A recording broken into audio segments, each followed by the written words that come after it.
Rebonsoir, chers compatriotes gabonais, en vos rangs de qualité respectés, vous êtes à l'émission Cosmos, intervention chirurgicale électorale, animée par le prince Adouma David Bakouba, la voix de savoir la cristallisation des aspirations légitimes du peuple souverain, frappé du chaud du savoir et l'onction de la faculté, cerveau serveur divinement électrifié. L'émission Atmosphère démarre rapidement avec une note que je viens de retrouver d'une dépêche de Radio Moscou, KGB, animé par Bob Mengom, Kanda mort, matricule 212, David Bakouma, Kanda mort, matricule 213. Je voudrais lire cette dépêche qui vient de Radio Moscou, une dépêche qui a été relayée par la présidence de la République gabonaise, et paraît-il que ce sont les propos de Brice Clotaire Oligui Nguema, président de la République gabonaise, chef d'État, Premier ministre, chef du gouvernement, président du Conseil supérieur de la magistrature, Brice Clotaire Oligui Nguema, et qui est également garant de l'ensemble des institutions, chef suprême d'armée. Et c'est pourquoi, moi, je l'appelle celui-là qui incarne le pouvoir totalitaire, c'est-à-dire l'absolutisme pouvoir. Dans quelques heures, les informations troublantes me parviennent concernant des irrégularités dans la composition des listes de candidatures pour les prochaines élections législatives et locales. Je le dis avec fermeté, ces incongruités, si tant est qu'elles sont avérées, sont inacceptables. Elles portent atteinte à l'équité du processus électoral et sapent les fondements même de notre démocratie. La transparence, la rigueur et le respect des règles républicaines ne sont pas négociables.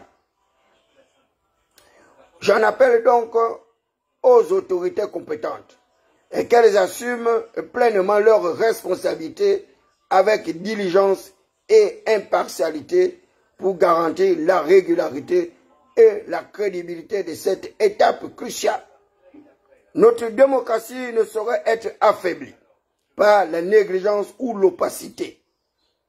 Comme lors de l'élection présidentielle, saluée ici et ailleurs pour sa conduite exemplaire, je tiens à ce que le scrutin législatif et locaux de septembre se déroule dans les mêmes conditions d'intégrité, de transparence et de paix. C'est pourquoi je salue la présence une fois de plus des observateurs nationaux et internationaux à ce scrutin. Leur rôle est essentiel pour préserver la confiance des citoyens, la stabilité de nos institutions et l'honneur de notre République. Nous avons franchi une étape historique. Maintenant, maintenons le cap. Je confirme au peuple gabonais que le dépouillement des urnes se fera bureau par bureau en présence des médias. Rappelons également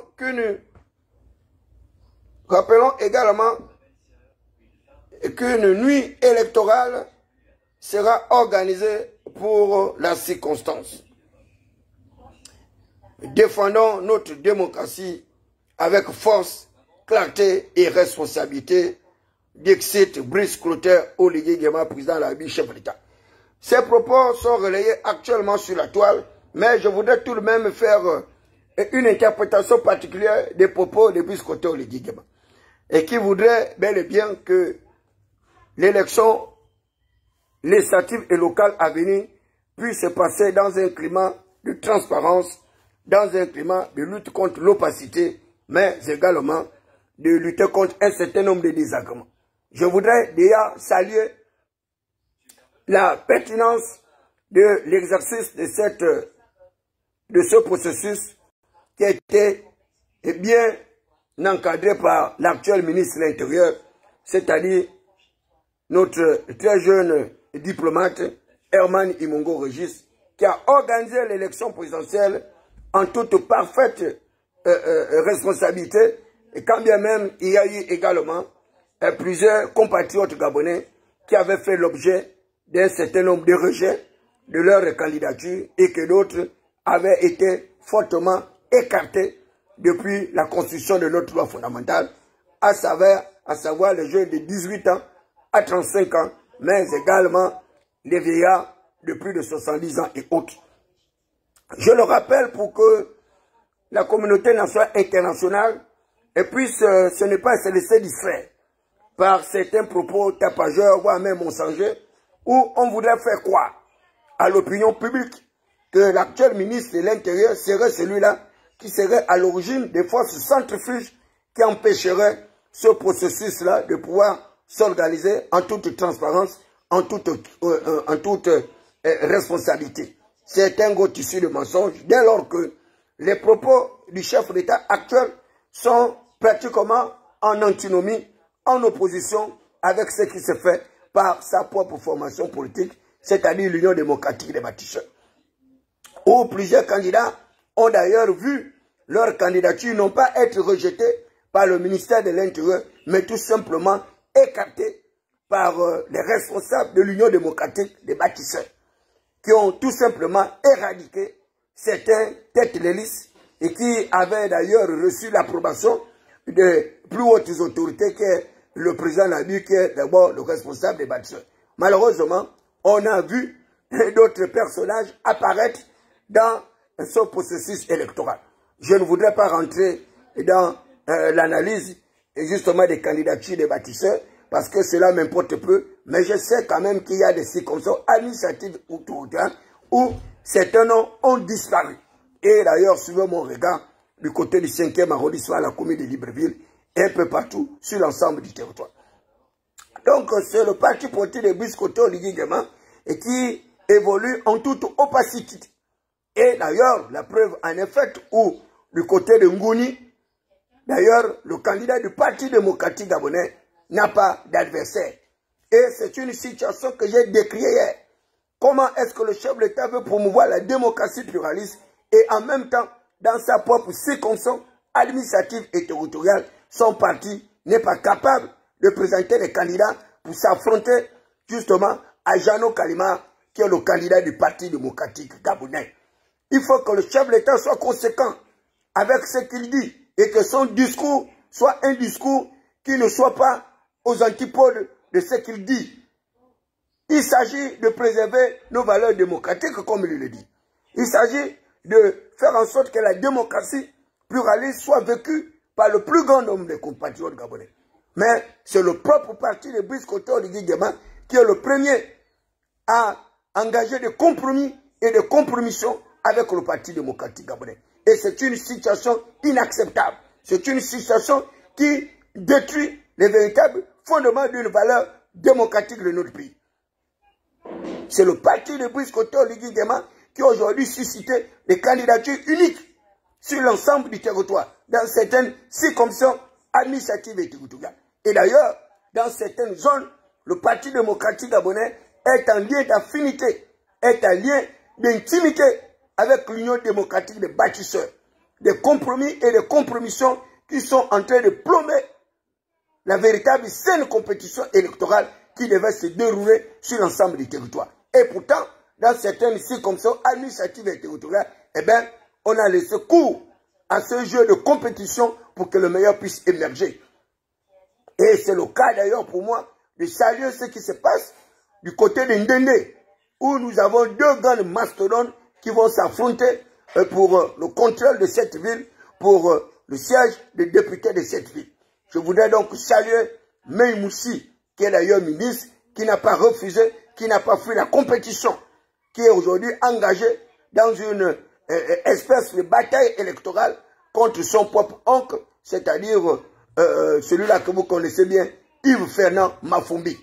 Et c'est ce genre de débat, ce genre de bataille électorale que nous aurons voulu voir dans la province de Haut-Ogooué, du côté de Ngouni, du côté de Wellington, du côté de Luguelolo et autres. Malheureusement, il y a déjà des candidats qui sont élus sans avoir compétit.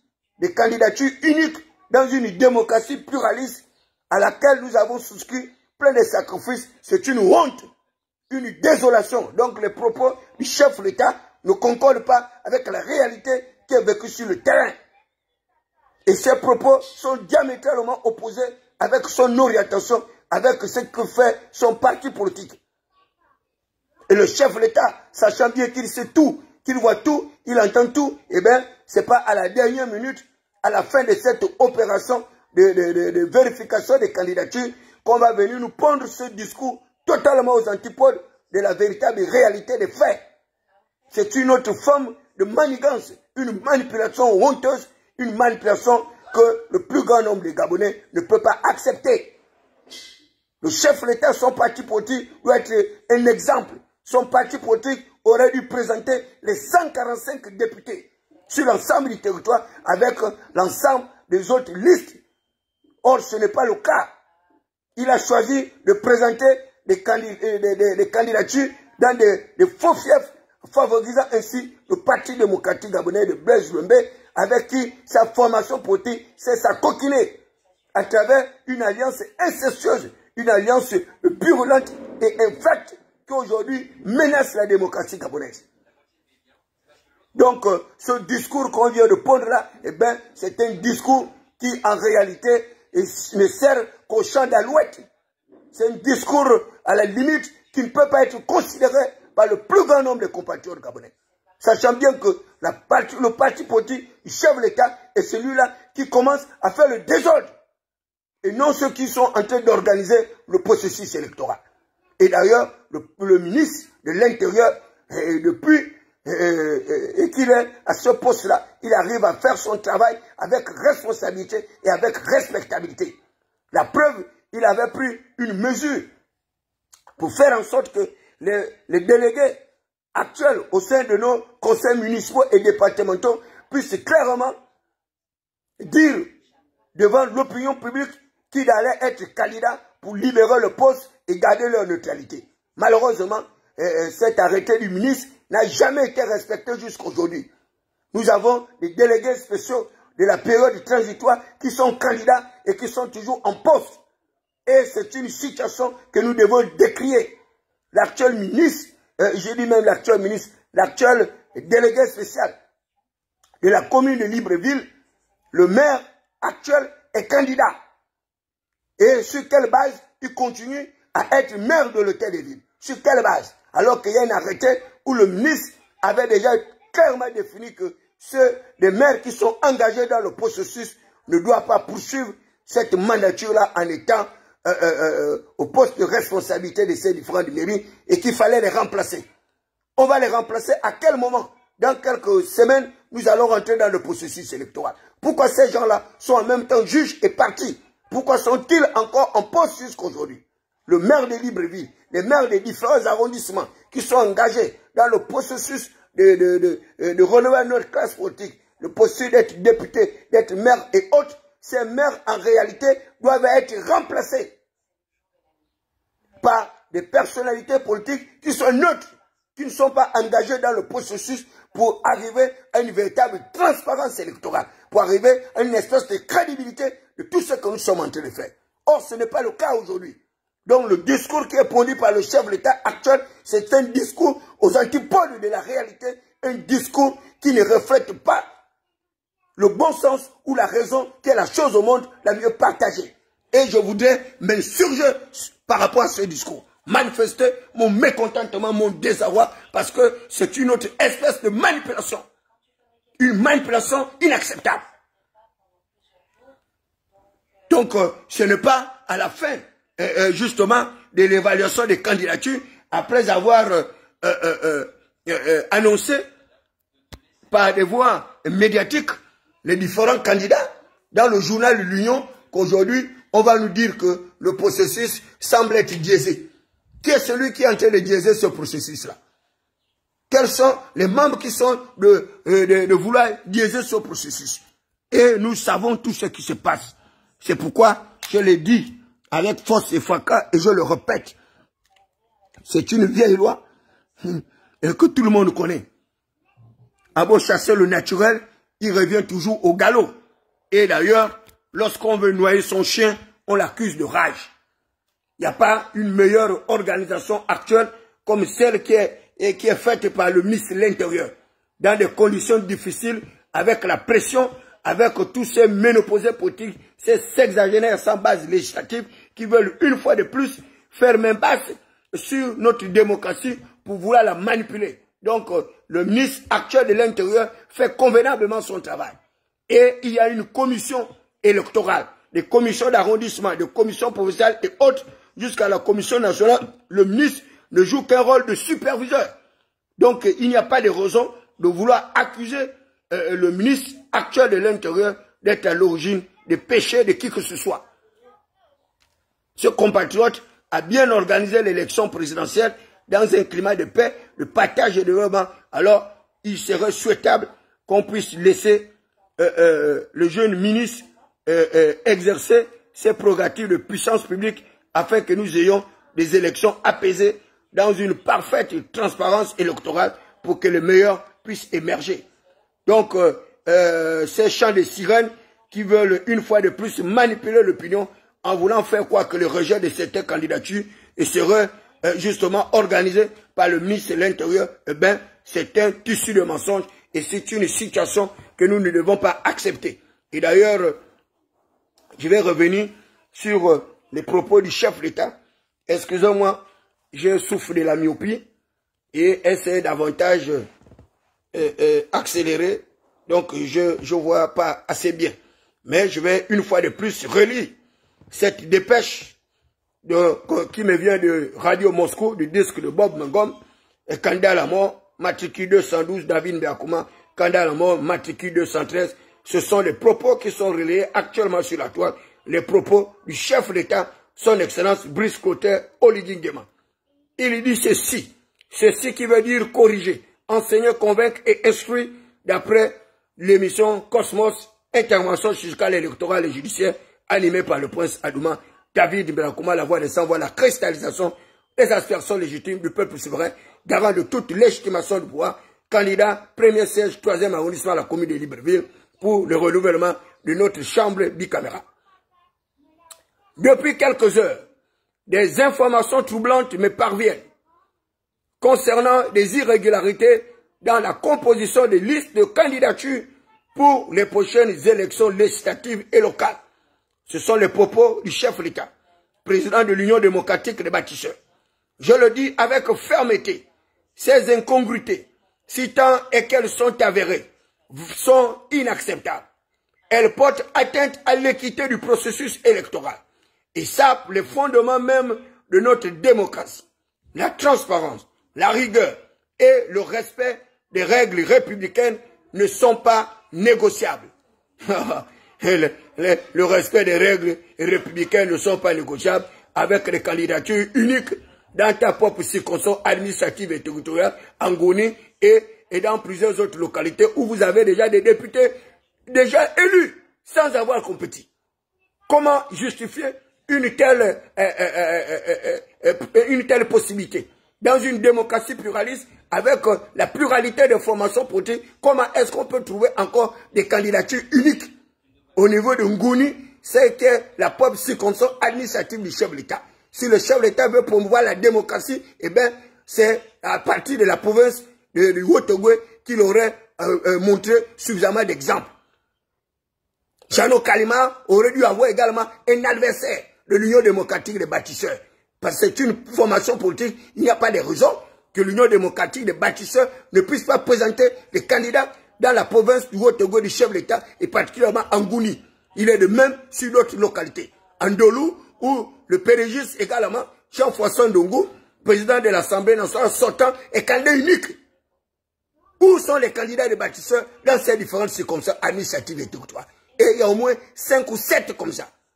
Donc c'est vous-même, les membres des bâtisseurs, qui êtes en train de faire n'importe quoi, qui voulez zapper le processus électoral parce que vous refusez la saine compétition pour que le meilleur puisse émerger.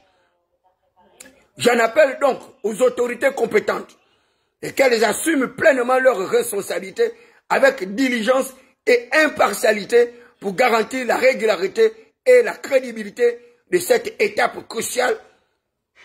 Mais, Monsieur le Président, quelle crédibilité? Quelle crédibilité? Mais je ne sais pas de quoi parle-t-on.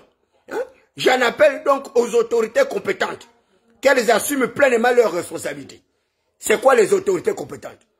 Vous-même, vous êtes président de la République, chef de l'État. Vous êtes garant des institutions. Vous êtes président d'un parti politique. Votre propre formation politique ne présente pas des candidats dans certaines circonscriptions administratives et territoriales. Mais vous allez donner la responsabilité à qui? Vous allez accuser qui d'être l'auteur justement de ces forces centrifuges, ces forces d'accaparement, ces forces d'inertie qui refusent la saine compétition électorale? Au sein de votre propre formation politique. Votre propre formation politique est à l'origine de plusieurs irrégularités. Et vous allez accuser qui d'être responsable de ces irrégularités? Dès lors que vous êtes président de votre propre formation politique, qui n'arrive pas à respecter les règles du jeu démocratique, les règles d'une démocratie pluraliste, pour arriver justement à un climat d'apaisement que vous recherchez sur l'ensemble du territoire. J'en appelle donc aux autorités compétentes. Les autorités compétentes, c'est vous-même, avec l'ensemble de votre gouvernement dont vous êtes le Premier ministre. Donc, c'est vous-même qui vous jetez votre propre responsabilité. Qu'elles assument pleinement leurs responsabilités. C'est à vous d'assumer pleinement votre propre responsabilité en tant que garant des institutions. Avec diligence et impartialité. C'est vous, Monsieur le Président, qui devez créer le climat d'impartialité et non quelqu'un d'autre. Ce n'est pas le ministre de l'Intérieur ou qui que ce soit. C'est vous-même, puisque vous êtes le garant de la représentativité générale. Donc c'est vous qui devez créer ce climat de convivialité. C'est vous qui devez faire respecter pleinement, avec diligence et impartialité, pour garantir la régularité et la crédibilité du processus. Donc la crédibilité du processus ne passe que par votre propre prise de responsabilité. En tant que chef d'État, en tant qu'être au-dessus justement des formations politiques, c'est vous qui ne devez pas créer l'impartialité. Or, vous avez une formation politique. Et le fait que vous avez votre propre formation politique, il n'y a plus d'impartialité, il n'y a plus que la partialité. Dès lors que vos candidats vont obtenir les moyens de l'État, y compris vos propres moyens, ils auront de l'argent, ils auront les voitures, alors que la démocratie également doit être financée. Et nous, les candidats indépendants, les fils des quartiers sous-intégrés, les fils des prolétaires, les fils des misérables, des chômeurs, nous n'avons aucune possibilité également d'arriver à ce processus-là en nous battant contre les puissants, les nantis que vous avez enrichis.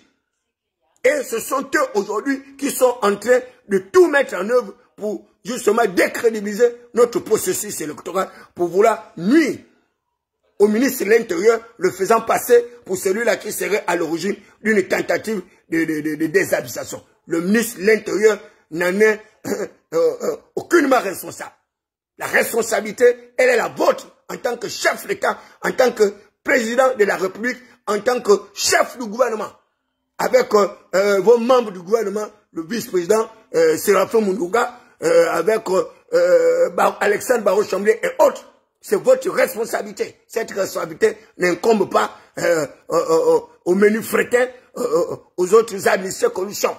Donc, vous portez là un jugement sur votre propre responsabilité.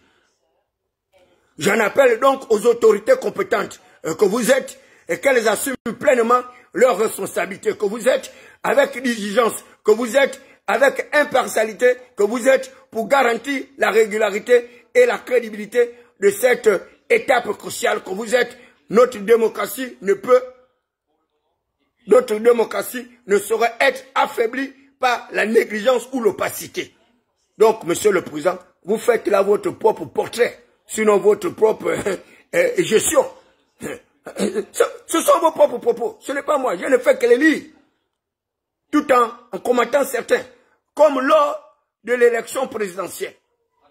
Ça a lieu ici et ailleurs pour sa conduite exemplaire.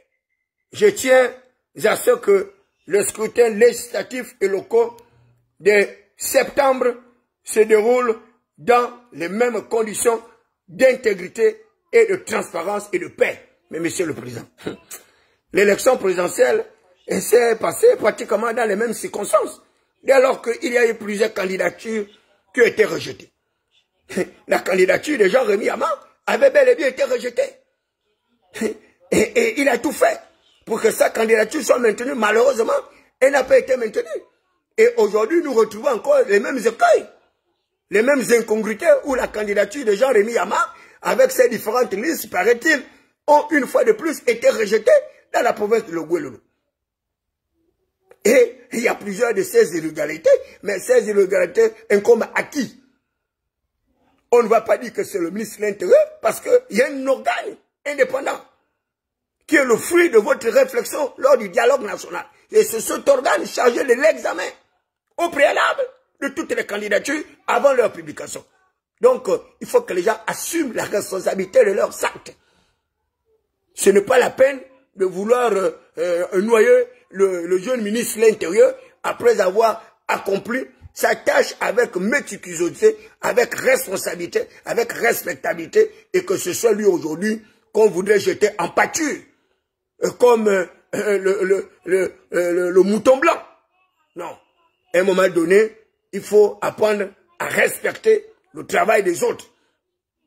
Le ministre de l'Intérieur, aujourd'hui, on voit bien comment il se bat pour arriver à un processus électoral apaisé dans un climat de transparence et de crédibilité totale. Malheureusement, il y a des forces centrifuges, les extrémistes téqués, les extrémistes parouins, les gérontocrates, les plutocrates, les oligarches, les aristocrates. Ce sont vos propres amis que l'ancien ministre, premier ministre, avait décrié comme étant de copains, coquins, consanguins, et que je qualifie également de maroquinerie, de chinoiserie. Ce sont eux qui empêchent tout développement de ce pays, qui empêchent toute organisation optimum d'une élection dans un strict climat de transparence électorale. Et donc, c'est vous-même, Monsieur le Président, et qui devez assumer la responsabilité de la crédibilité, de l'impartialité de cette élection, et non quelqu'un d'autre, parce que vous en avez les moyens. Vous avez tout ce qu'il faut pour pouvoir faire en sorte que nous sortons de cette transition de la même manière que nous sommes sortis de l'élection présidentielle, sans casse, sans emprisonnement, sans meurtre, sans assassinat, sans violence. Malheureusement, nous constatons pour le regretter que nous sommes en train d'aller vers une opération électorale biaisée. Parce que certains sont déjà élus sans avoir compétit. Et c'est une honte pour notre démocratie, une honte pour les partis politiques, une honte pour les syndicats, une honte pour les organisations non gouvernementales, une honte pour le clergé, une honte pour, comment dire ça, pour le patronat, une honte pour les anonymes et une honte pour l'ensemble du peuple gabonais. J'aurais été engourni, moi je me serais présenté candidat contre Jeannot Kalima, même en étant indépendant. Et je n'aurais pas retiré ma candidature, même sur instruction du chef de l'État. Parce que j'allais faire valoir, justement, ma liberté d'opinion, ma liberté d'action, ma liberté de manifestation, parce que ce sont des garanties constitutionnelles.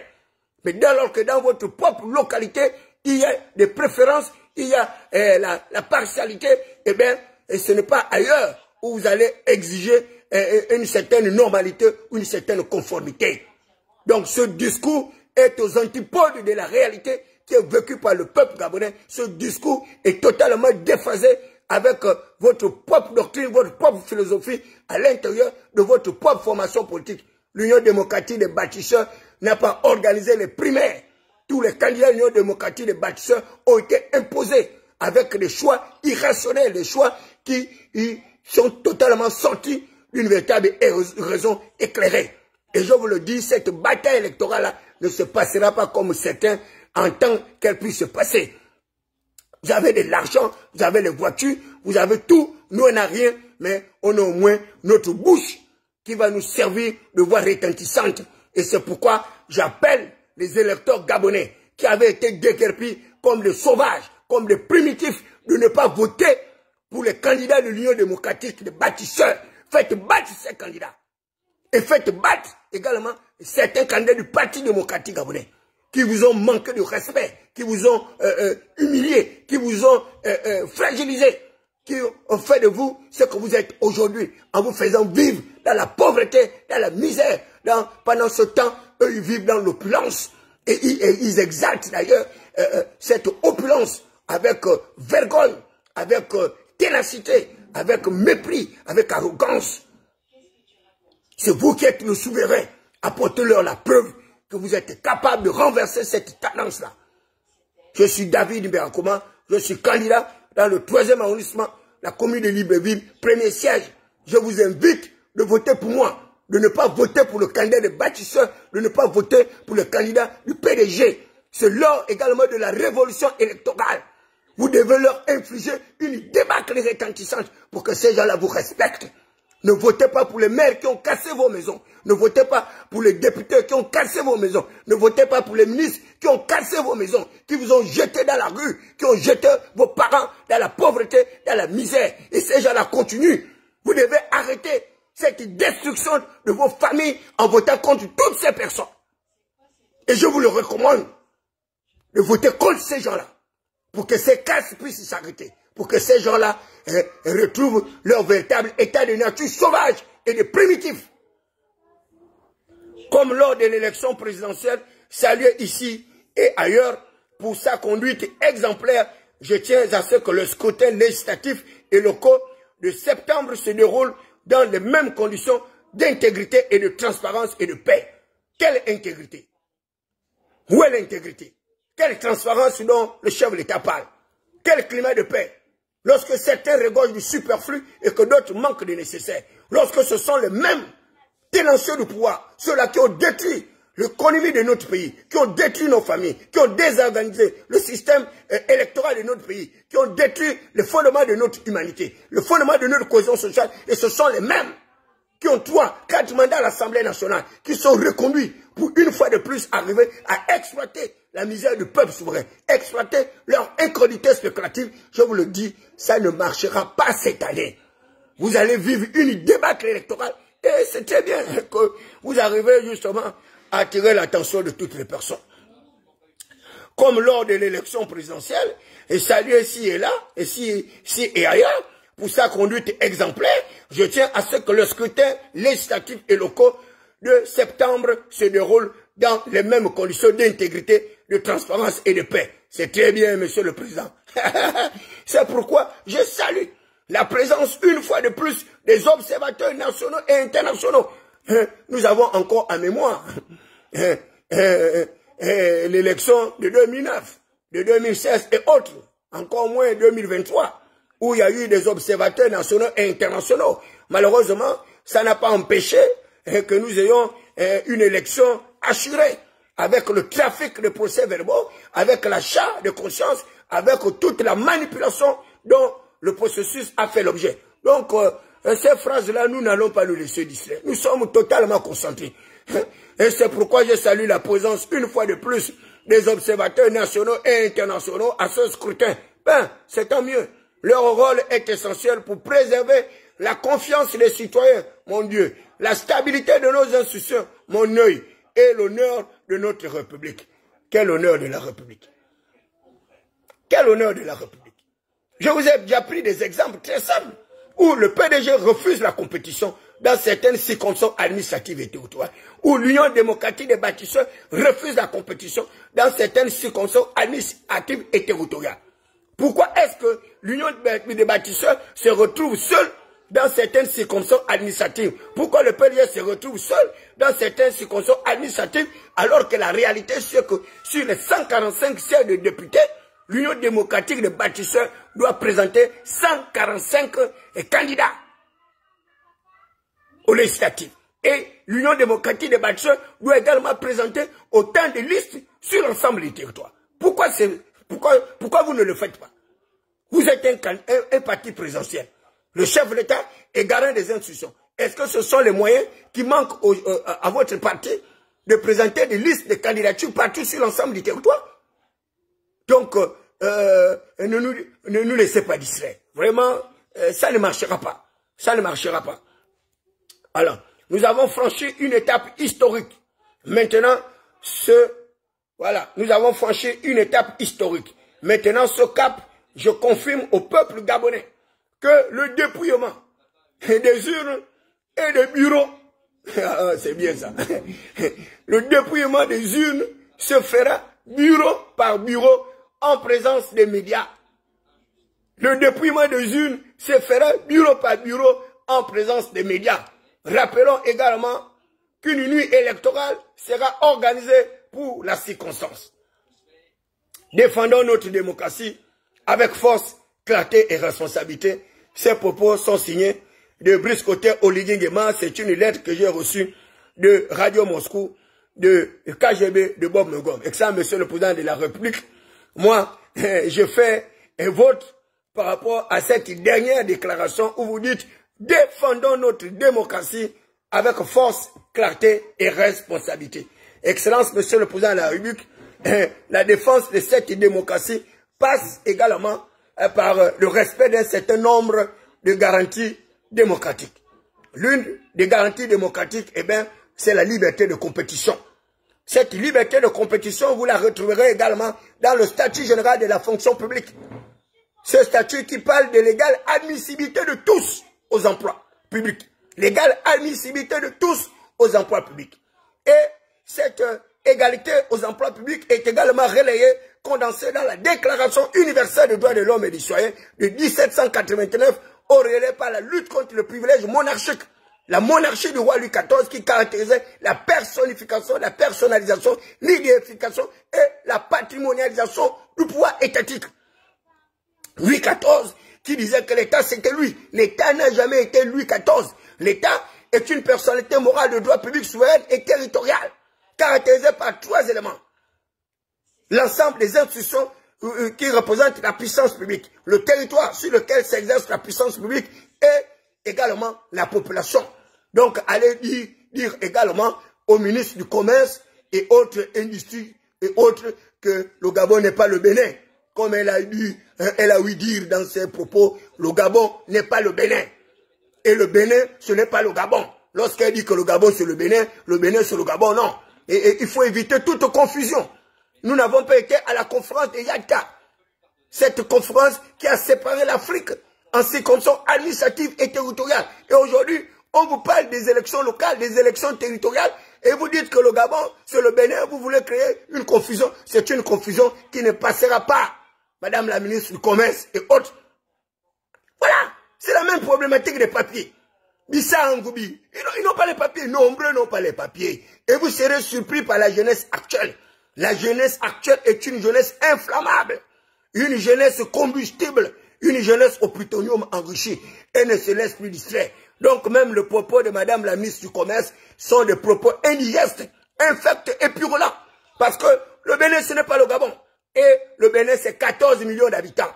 Le Gabon, c'est 2,5 millions d'habitants. Nous avons le droit de préserver notre économie. Nous avons le droit de suivre la vision qui est impulsée par l'actuel chef de l'État, qui consiste à nationaliser un certain nombre d'emplois. Mais cette nationalisation d'emplois ne peut se faire qu'à travers une espèce de réglementation de loi votée à l'Assemblée nationale avec des députés bien conçus, des députés bien réfléchis, des députés qui ont la tête sur les épaules comme David Mberkouma. Et non des députés sans papier, sans expertise, sans expérience, qui vont aller voter des lois sur l'exaltation du Woubi, des lois sur la pédophilie, l'homosexualité et autres. On n'a pas besoin de ce genre de députés à l'Assemblée nationale. Ces mêmes députés qui, par le passé, avaient voté ces lois liberticides. Au moment où les députés comme les Blaise Gwembe, les députés comme Malika Bongo Oniba, les députés comme mon très cher frère Imongo Régis et autres, avaient dit non avec mon jeune frère Awassi, d'ailleurs que je vous recommande de voter du côté de Mwanda, quand bien même il est également membre de l'Union démocratique des bâtisseurs. Le député Awassi est un jeune et qui a une tête bien faite et bien pleine, et qui réfléchit positivement. Il ne s'était pas inféodé à la veuve blanche avec son fils Nourine Bongo Valentin et ces députés qui avaient pris des gargotes et les béveries et sont allés justement à vendre la dignité du peuple gabonais en votant des lois sur l'homosexualité. Et d'ailleurs, ce n'est pas l'ancien ministre, premier ministre, qui le démentira. Le premier ministre a commis une tourne, il sait ce que je dis et il sait comment, pendant cette période-là, nous avons décrié leur attitude poltronne, leur attitude grabataire et relégatoire. Voilà. Donc ce genre de députés, nous n'en voulons pas à l'Assemblée nationale. On veut des députés qui soient capables de défendre la vision du chef de l'État. Des députés qui soient capables de défendre la dignité du peuple. Et non des députés sac à dos, des caisses de résonance, des députés qui n'ont aucune matière grise. Et ils veulent aller à l'Assemblée pour continuer leur basse besoin de destruction de notre système macroéconomique, de pouvoir désorganiser notre système étatique. Je vous le dis, ça ne marchera pas cette année. Et nous sommes là pour dire non, nous sommes là pour nous opposer et nous sommes là pour vous infliger une débâcle électorale retentissante qui va rester marquée dans le ciboulou de certains individus qui pensent que l'argent répond à tout, qui pensent qu'avec l'argent, on peut payer les électeurs, avec de l'argent, on peut payer les voix, avec de l'argent, on peut payer les candidats et autres. Je vous le répète, que ma candidature ne sera pas retirée. Et il n'y a personne qui me fera retirer ma candidature. Nous irons jusqu'au bout de ce processus. Et comme le chef d'État le dit, le dépouillement se fera en présence des observateurs nationaux et internationaux. Et bureau de vote par bureau de vote. J'ai envie de voir comment ce processus va se passer. Nous avons franchi ce cap. Voilà. Donc maintenant ce cap. Voilà. Ce cap historique que nous avons franchi, nous devons le maintenir. Voilà. Les propos juste du chef de l'État. Je confirme au peuple gabonais que le dépouillement des urnes par bureau de vote. Merci, Monsieur le Président, pour ces paroles rassurantes. En présence des observateurs nationaux et internationaux et en présence également des médias. Et une veillée électorale va être organisée. Oh, ça en a au plus haut dessus. C'est très bien, Monsieur le Président Nabic. Vos propos, surtout les dernières rhétoriques, tombent à point nommé puisque tout le monde veut un climat de transparence électorale. Mais sachez-le que cette élection a déjà été biaisée par votre propre formation politique et qui est en lien de causalité avec le Parti démocratique gabonais. Et c'est cette alliance factice, ce mariage de déraison qui va entraîner le pays vers des lendemains incertains. Et d'ailleurs, le climat de transparence électorale que vous souhaitez, mais est-ce que le ministre de l'Intérieur a eu toute la logistique qu'il fallait pour pouvoir exercer sa charge avec méticulosité? Je ne le pense pas. Parce qu'il y a longtemps, les Gabonais parlent justement de la numéralisation de notre fichier électoral. La numéralisation de notre... comment dire ça? La numéralisation, justement, de notre cadre législatif. On a encore vu des gens s'inscrivant avec des actes de naissance. Et d'ailleurs, la preuve est là. Jusqu'à présent, les Gabonais n'ont pas les papiers. Il n'y a pas de pièces d'identité. C'est incroyable. Quelle transparence électorale vous voulez? On va aller aux élections, les gens vont voter avec les actes de naissance avec lesquels ils se sont inscrits, et ils vont avoir des cartes d'électeurs, et ils vont voter avec la carte d'électeur sans une pièce vérificatrice pour pouvoir authentifier l'exactitude, la véracité de cet électeur. Donc vous voyez bien que c'est un processus qui est biaisé. Qui est biaisé parce que le gouvernement n'a pas pris la hauteur de l'exercice de ce processus électoral. La biométrisation de notre fichier électoral. Nous en sommes à quel niveau? Vous voulez des élections transparentes? Oui. Quand vous allez arriver chez moi à Tchotandala, à Ndrangi, à Kachipougo, à Bassera, à Youlou et autres, à Malende, vous êtes sûr qu'on va avoir un processus électoral non biaisé là-bas? Avec des zones reculées où on n'a même pas l'accès à l'énergie. Il n'y a pas le courant, il n'y a pas l'eau, et il n'y a même pas... c'est l'Internet que vous allez avoir. Vous êtes sûr de déployer les observateurs nationaux et internationaux sur l'ensemble du territoire, bureau de vote par bureau de vote? Vous êtes sûr justement d'authentifier la probité, l'éthique, la moralité de ces observateurs nationaux et internationaux? Alors qu'on a bien vu dans un passé relativement récent où les observateurs internationaux avaient vécu le phénomène d'achat de procès-verbaux dans la province du Haut-Togo à laquelle vous appartenez. Il est de même, nous avons vu également du côté du 2e arrondissement de la commune de Libreville où 25 bureaux de vote avaient été gracieusement annulés par Marie-Madeleine Broncho, la reine-mère, qui d'ailleurs continue à officier son poste de présidente honoraire de la Cour constitutionnelle.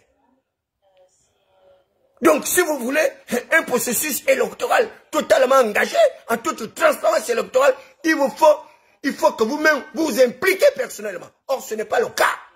Et la preuve en est faite dans votre propre formation politique. Il n'y a aucune démocratie C'est la dictature dans votre propre formation politique. C'est la dictature, rien que l'ossature de votre formation politique. Et c'est pourquoi j'avais refusé dès le départ de rentrer dans cette formation politique pour continuer à jouer le rôle d'esclave, le rôle de vil serve corvéable. Le trésorier du parti, c'est votre propre fils, votre propre petit frère, de même père. Le directeur de cabinet du parti, c'est encore votre propre parent. Et ce sont les deux postes de menu fretin qu'on a mis l'autre type qui est venu de France, qui n'a aucune expérience dans les formations politiques, aucune perspective. On lui met secrétaire général de l'Union démocratique des bâtisseurs. Un soi-disant docteur agrégé en économie familiale, que sais-je, qui n'a pas été capable de redresser l'économie de notre pays, alors qu'il avait tous les leviers, instructions et commandes pour pouvoir impulser une véritable dynamique de rationalisation de notre système macroéconomique. Un certain Mémoussi, certainement un économiste de Faubourg de Paris, de Châteaubriand et autres, qui a vendu le vent, et vous avez cru à toutes ces personnes-là. Comme vous aimez les réseaux sociaux et vous vous accoquinez à ces personnes avec de faux papiers, arrivent à zapper votre conscience, arriver à vous vendre des esplégreries, des tartufferies, du mensonge.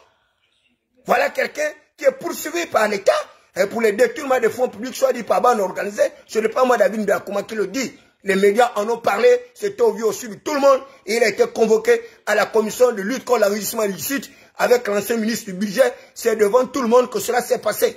Et vous voulez l'envoyer à l'Assemblée nationale pour qu'il puisse échapper à la justice? C'est ça l'état de droit? Quelqu'un qui a déjà des prémices d'un emprisonnement pour détournement des fonds publics, pour concussion, pour autres associations certainement de malfaiteurs par bande organisée, comme la nébuleuse algérienne, qui étaient en prison et ils sont sortis, ils sont candidats.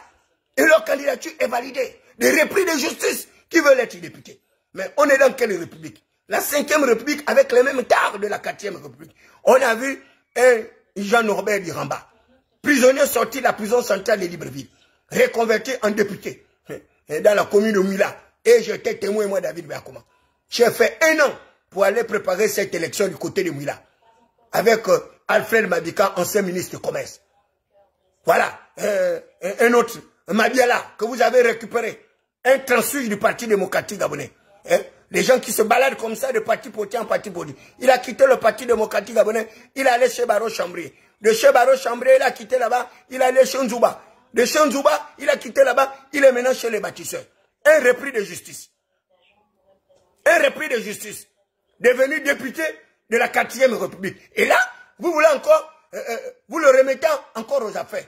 Et c'est vous qui parlez de transparence, c'est vous qui parlez d'équité, c'est vous qui parlez de responsabilité. Non, ça, monsieur le président de la République, faites un effort de respecter notre conscience, de respecter notre morale, de respecter notre éthique, de respecter notre probité, de respecter également notre inconscient freudien. Parce que nous sommes au Gabon et nous savons tout ce qui se fait. Et il n'y a rien qui se fait au Gabon sans votre conscience. Puisque vous incarnez le totalitarisme au pouvoir. Vous incarnez l'absolutisme au pouvoir. Donc il n'y a rien qui vous échappe. Mais cette politique qui tend à toujours accuser d'autres personnes, alors que vous-même, vous êtes le garant de l'ensemble de nos institutions, eh bien, ça ne passe plus. Ça ne peut plus passer. C'est vous-même qui devez montrer le bel exemple. Lorsque vous allez financer les candidatures, justement, de vos différents candidats, les candidats de votre parti politique, vous devez également en être capable de financer les candidatures également d'autres formations politiques, pourquoi pas même les indépendants. Omar Bongo Oniba le faisait. Il le faisait pour laisser une égalité de chance à tout le monde. Mais regardez vos propres gens. Des gens qui ont été députés de la transition et vous les permettez d'être candidats. Ils ont mangé pendant la transition, pendant que le peuple n'a rien mangé, pendant que nous n'avons rien obtenu pendant cette transition. Et c'est le même que vous reconduisez pour aller à l'Assemblée nationale, pour aller voter des lois mortifères, comme ils ont voté cette transition d'ailleurs qui vous désavantage. Et ils ont fait croire que cette transition allait être à votre profit. Mais un jour, vous vous souviendrez de l'aide réfléchie que je vous avais apporté ce jour-là lorsque vous m'avez reçu à la présidence de la République.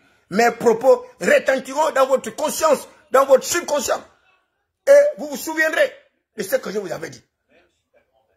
De ne pas vous écoquiner à toutes ces personnes. Parce que ces gens-là vont vous contaminer leurs parasites. leurs bactéries, leurs virus. Et vous allez vous retrouver comme ça. Une fois de plus, un bon matin, au village de Si Je Savais. Et ce serait la peine et le regret. Et je termine ce direct en vous rappelant que votre alliance avec Junior Bongo Ondimba, Denis Nguesso va mal se terminer. Ça, nous sommes là présents. Retenez cette date de dimanche 24 août 2025. Toutes vos alliances avec toutes ces personnalités politiques qui poursuivent le même rêve que vous. Le même rêve d'enfance que eux, ils ont toujours nourri de se retrouver à la tête de notre but, c'est-à-dire au sommet de l'État. Et c'est une alliance qui se terminerait en bandoulière. Ça, vous pouvez en être sûr. Et ça, je vous mets au défi. Parce que nous avons 7 ans de collaboration. 7 ans. Pendant les 7 ans, eh bien, on verra.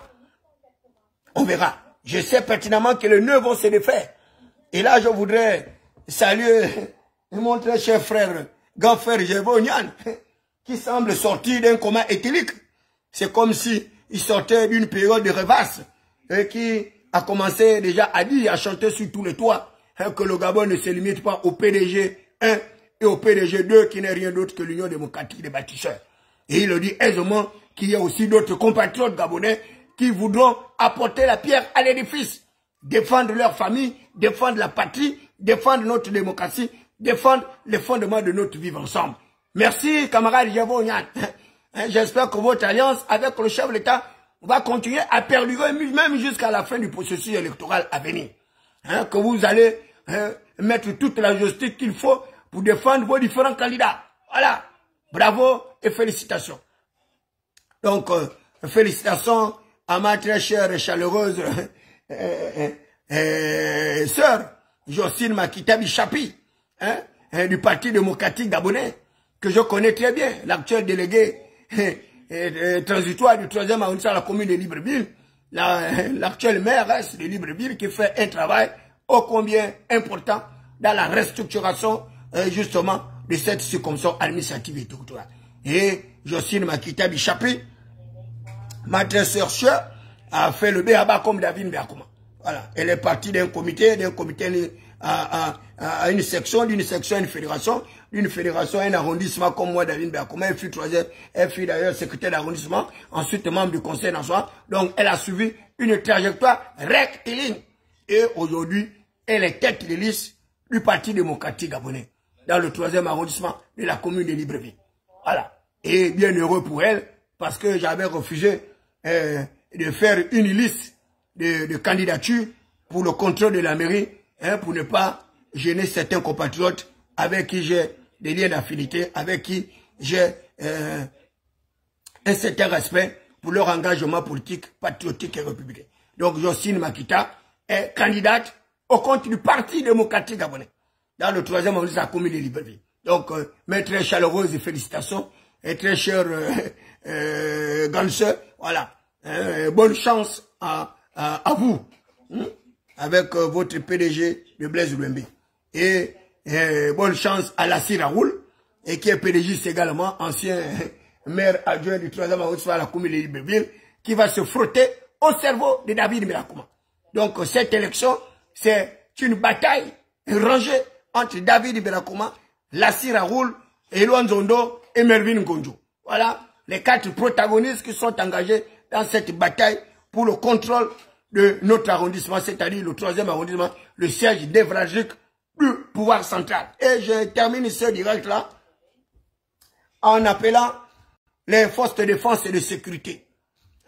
Ne faites pas comme à l'époque d'Omar Bongo Ndimba. Les candidats du Parti démocratique gabonais, les candidats de l'Union démocratique des bâtisseurs comptent sur vos voix pour pouvoir élire leurs candidats. Parce que ces gens-là savent que sans vous, les forces de défense et de sécurité, sans vous, les militaires, c'est peine perdue pour eux, ils ne pourront pas battre David Mbiakuma. Ça, je le dis avec toute la force de mon intime conviction. Donc, ils n'ont que des menus fréquents. Tous leurs électeurs sont des petits délinquants, des voyous qui ramassent ici et là, à travers un transfert électoral, parce que quoi, ces gens ont faim, donc ils ont besoin de leur donner les 2000, 3000 pour pouvoir vagabonder et tenter de leur donner les 5000 au jour du scrutin avec les observateurs à l'intérieur des bureaux de vote, dont ils vont tenter une fois de plus de payer les procès-verbaux de payer ces derniers pour trafiquer les résultats électoraux. Et là, je suis heureux de savoir que le chef de l'État nous rassure que le scrutin sera protégé. Et j'exhorte le chef de l'État de faire en sorte qu'il y ait des forces de défense et de sécurité aux abords, justement, du processus de dépouillement. À la limite, que ces forces de défense et de sécurité soient à l'intérieur pour garantir non seulement la sécurité du vote, mais également sa transparence. Au moins, les forces de défense et de sécurité ne vont pas accepter le tripatouillage électoral avec l'achat des électeurs, l'achat des procès-verbaux et autres. Au moins, là, on aura un scrutin transparent, apaisé, avec une certaine clarté. Et je vous exhorte, très chers frères, forces de défense et de sécurité, n'obéissez pas à un ordre. Le processus électoral ne peut pas vous permettre de vous assujettir à un ordre qui serait donné par votre général, votre commandant en chef ou par le chef de l'État. Vous n'êtes pas assujetti lors du processus électoral. Vous avez la liberté de voter qui vous voulez. Et le chef de l'État l'a dit, veut un vote transparent et il faut également qu'il vous laisse la possibilité de choisir le candidat en toute transparence. Et c'est pourquoi je vous le dis, de ne pas avoir peur de voter en toute transparence.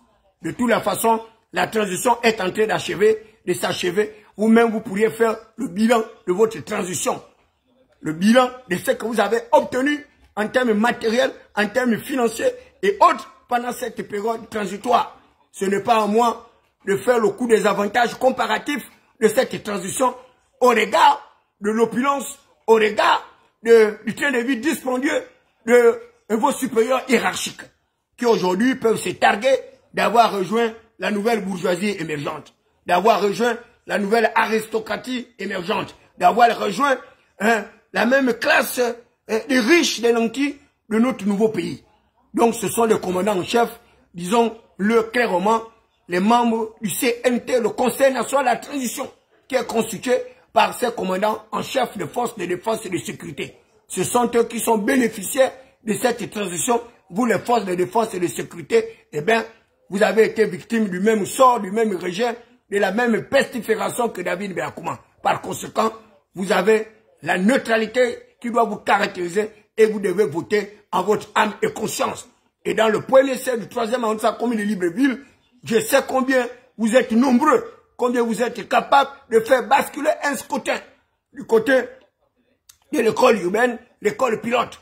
Vous aurez à choisir entre le renouveau démocratique qui est incarné par le prince Adouma, David Beakouma, la voix des sans-voix, et justement les candidats du passé, les candidats qui représentent justement la vieille classe politique avec les grandes familles, ce conglomérat de mafieux qui ne veulent pas que le pays puisse se développer.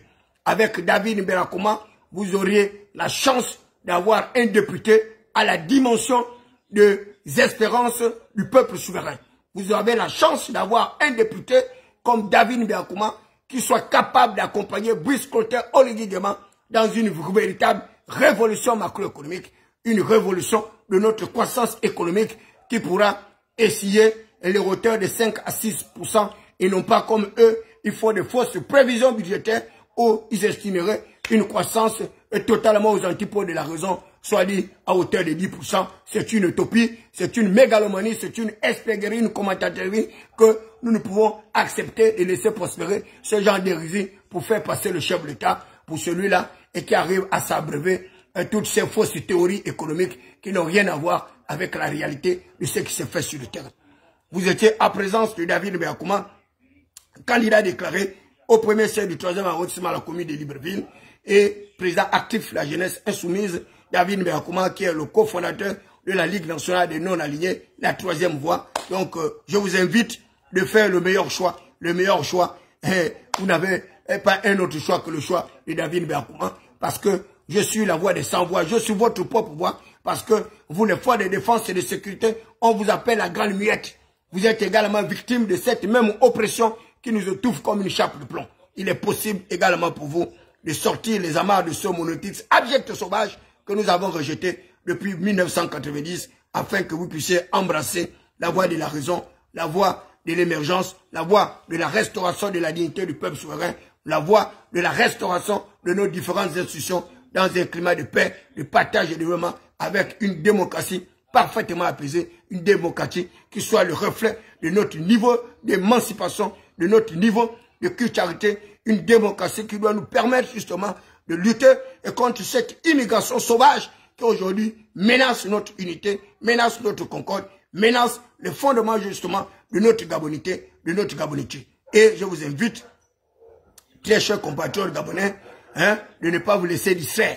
Soyez concentrés, battez-vous pour que nous puissions mettre en place, lorsque je serai député à l'Assemblée nationale, la première loi que je mettrai sur la table justement de cette gouvernance politique à venir, serait celle qui consistera à mettre en place une véritable politique incitative à la natalité en augmentation les allocations familiales, et voire même les quadruplés, les centuplés pour que les Gabonais puissent avoir la possibilité de faire de multiples enfants.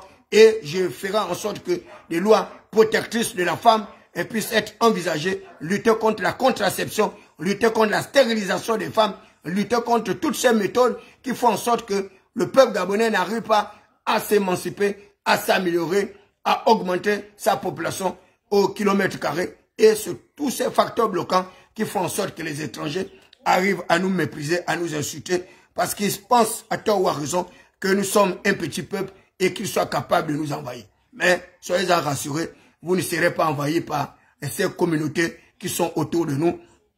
Le chef de l'État, Brice-Côté Oligui Nguema, est parfaitement conscient justement des dangers qui courent au sein de notre espace territorial. Et c'est pourquoi il est en train de mettre à l'intérieur de nos villes et villages des commissariats de proximité pour pouvoir sécuriser les biens et les personnes. Et il est de même au niveau de notre espace territorial. Les mesures sont prises pour sécuriser l'espace territorial, l'espace maritime, l'espace aérien, l'espace d'ailleurs continental, pour que les Gabonais puissent préserver ce havre de paix qui a toujours été l'une de nos caractéristiques, cette démocratie préventive des conflits qui fait de nous des véritables apôtres de la paix, du progrès devant notre pays. Je terminerai par attirer l'attention de nos ambassades sur la nécessité pour ces derniers d'être vifs, attirer l'attention du cabinet privé du chef de l'État, le cabinet civil et autres, pour pouvoir faire en sorte que ce cabinet puisse également jouer le rôle qui est le sien.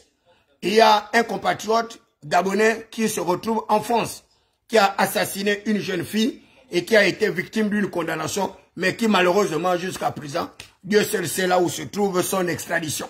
Bon, l'extradition de Nazi, je préfère vous le dire que vous ne l'aurez pas, parce que ce Libanais-là était en mission.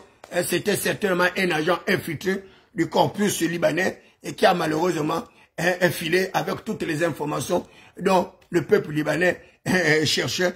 Et aujourd'hui, eh ben, c'est notre propre système de sécurité et qui est en partie avec la notoriété, la noblesse du chef de l'État qui est en train de s'amoindrir. Mais dans tous les cas, j'exhorte le chef de l'État de redoubler la vigilance, de consommer gabonais comme il a commencé à le lire, Gabon d'abord, de mettre en place des politiques de protection de l'identité gabonaise, de protéger notre gabonité, notre gabonité, de revoir également le code de nationalité, revoir les critères d'adoption simple, d'adoption première. Donc c'est en fait recadrer tout cet ordonnancement juridique qui fait qu'il y ait des Gabonais presque, des Gabonais, non pas des Gabonais de fait, hein, des Gabonais de façade, hein, des Gabonais qui prennent la nationalité gabonaise tout simplement pour pouvoir exploiter nos matières premières, pour pouvoir s'enrichir tout en enrichissant leur propre pays. Mais la réalité, c'est que ces gens-là n'ont pas la génétique moléculaire qui est la nôtre. Nous sommes Gabonais nés, nous ne sommes pas Gabonais d'adoption, nous ne sommes pas Gabonais par l'effet du sol, nous ne sommes pas Gabonais par l'effet du mariage, nous ne sommes pas Gabonais par l'effet de la naturalisation. Donc ces 4 procédés d'obtention de la nationalité doivent être revisités. Et moi, à l'Assemblée nationale, je mettrai en place des règles de droit de durcissement pour préserver l'identité gabonaise, pour préserver notre sang puritain, pour préserver notre génétique moléculaire. Vous étiez à l'émission Atmosphère, intervention chirurgicale électorale et judiciaire, animée par le prince Adouma David Berkouma, la voix des sans-voix, la cristallisation des aspirations légitimes, le peuple souverain, garant de toute représentativité légitime. Allez, ciao, ciao, vous me retrouverez demain Vous savez que c'est le 25. Je vais commencer cette journée de demain avec un déjeuner politique avec les miens. Donc, c'est un membre de la Ligue nationale des non-alignés avec mon frère le cardinal Ndjabé. Eh bien, je vais les inviter dans un café politique où nous allons poursuivre ce débat-là avec d'autres compatriotes. Allez, que Dieu protège le Gabon, qu'il protège les deux épouses du chef de l'État, Brice Koto Oligui Nguema, qu'il protège sa famille et qu'il protège l'ensemble de tous les Gabonais sur tous les plans, sur le plan national, sur le plan international. Voilà, que les Gabonais puissent vivre ce climat de paix, ce climat de sécurité, ce climat de convivialité, et comme le prédisait déjà la démocratie conviviale du père Paul Mbabesole, avec le lancement de la paix des braves, de Maître Louis Agonjo Okawe. Allez, ciao, ciao, hasta la victoria siempre.